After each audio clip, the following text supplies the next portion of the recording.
আসসালামু আলাইকুম সুপ্রিয় দর্শক মণ্ডলী, আপনারা দেখতে পাচ্ছেন কত খুব সুন্দর ড্রাগন ফুল।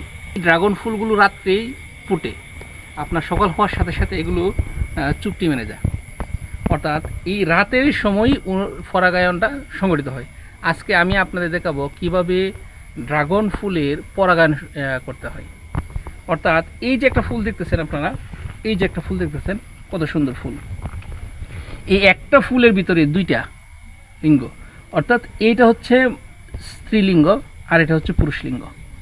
এখন আমরা এই যে স্ত্রী যে ফুলটা আছে, এই যে পরাগরেণুটা আছে, এই পরাগরেণুটা আমরা এই পুরুষ ফুলের সাথে মিক্সড করব।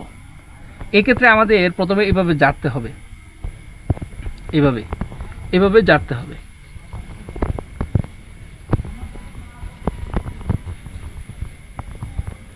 একটু স্কিপ করো। জারার পরে এই যে দেখতেছেন আপনার ফুলের যে নিচের অংশ, এখানে আসা স্ত্রী ফুলের যে আপনার পরাগরেণু আছে, এটা এসে জমা হবে। এভাবে একদম জারবো সুন্দর করে। জমা হওয়ার পরে আমি যে কাজটা করব, এই যে এখানে যেগুলো জমা আছে আমি এটা এই প্লেটের মধ্যে রাখবো। দেখেন আমি রাখতেছি, এই দেখেন কতগুলো আসা পরাগরেণু আসছে।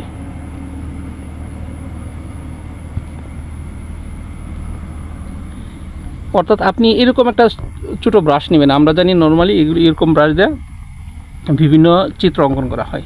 এরকম ব্রাশ দেয় এই যে আমার পরাগরেণুটা আসছে, এটা আমি এই যে পুরুষ ফুলটা আছে এটার মধ্যে মিক্সড করব। তো এখন আমি যদি এই যে দেখেন কীভাবে মিক্সড করি, এই যে এইভাবে ছিদ্রটা আমাদের পাপড়ি ছিদ্র আছে। হ্যাঁ, পাপড়ি ছিদ্রের মধ্যে এইভাবে আমি এভাবে সম্পূর্ণ ঢেলে দিব।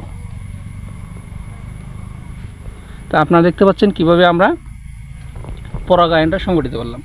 এটা এই পরাগায়নটা সংগঠিত যে মৌমাছি বলেন, বিভিন্ন পোকামাকড় বলেন, সেটা করে হলো সকালে। আর সকালের সময়টা খুব কম, সূর্য ওঠার সাথে সাথে যেহেতু চুপটি মেরে যায়, এজন্য যারা ড্রাগন চাষ করবেন তারা অবশ্যই রাতের বেলা এইভাবে আপনি যদি পরাগায়নটা করে ফেলেন, তাহলে ফলের কোনো প্রকার ক্ষতি হয় না, ফলটা পরিপক্ক হয় এবং সুন্দর হয়।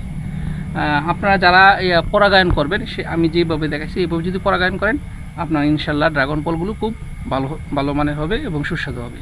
আজকে এই পর্যন্তই, সকলকে ধন্যবাদ। আমাদের এই ভিডিওগুলো যদি আপনাদের ভালো লেগে থাকে তাহলে অবশ্যই আমাদের চ্যানেলটি সাবস্ক্রাইব করে আমাদের পাশে থাকবেন। সকলকে ধন্যবাদ। আসসালামু আলাইকুম।